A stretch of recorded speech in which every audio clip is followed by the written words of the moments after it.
You want to tell me what's going on with you? What's going on with me? Ellie, I just saw you breathe spores. I'm immune.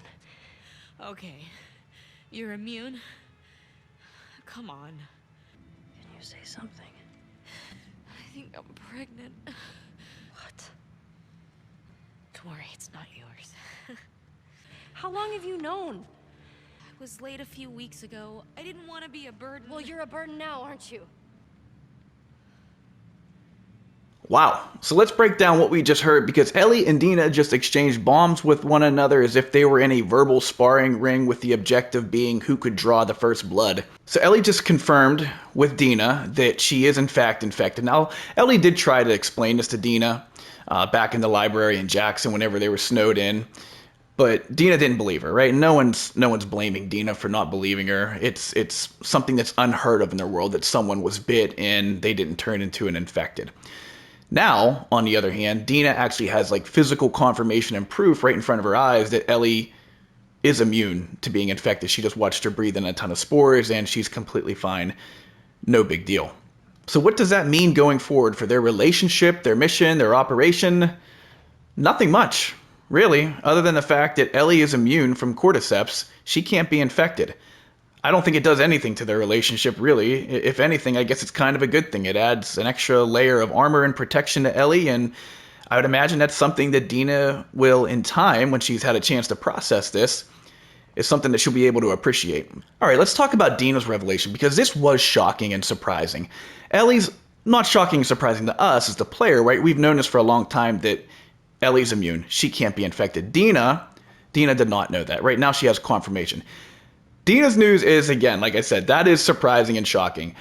There were some signs, of course, leading up to the climax of day one here in Seattle, right? We saw Dina throwing up a little bit earlier in day one whenever they came across the dead horse. We saw her getting tired in a subway. I mean, anyone can get tired, right? This is an insane journey that they're embarking on right now. No one would fault anybody if they needed to like take a breather there for a second. So there were some little signs, but ultimately this was shocking. Ellie's reply to this news cuts deep, cuts cold. It's one of those reactions that you just shoot at someone whenever you're really, really pissed off at what you just heard and your emotions got the better of you. So you just whip a nasty insult to that person, right? No one's blaming Ellie for being annoyed, mad, upset about this. That's a normal emotion, to be annoyed. The way she handles it is just, again, it's a very spur of the moment reaction to Dina and this news for a couple reasons. For one, Dina's her partner. Dina's her girlfriend.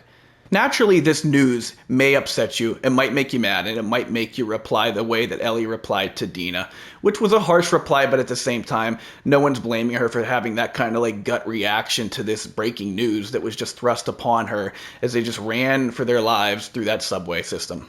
The second reason why Dina's news gets this kind of reaction from Ellie is because this now seriously jeopardizes their mission and operation to confront the WLF.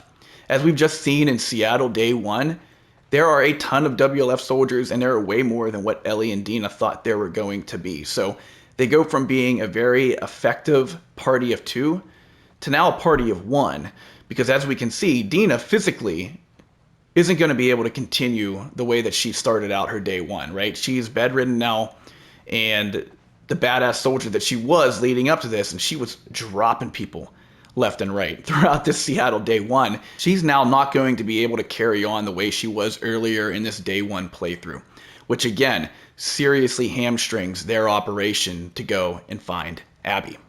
Okay, if I were to offer a verdict here on who won this duel between verbal sparring titans Ellie and Dina, I would have to give the nod to Ellie Williams, as she whipped out her switchblade in an attempt to draw first blood on Dina as if she had a group of 5 runners coming straight at her with nowhere else to turn.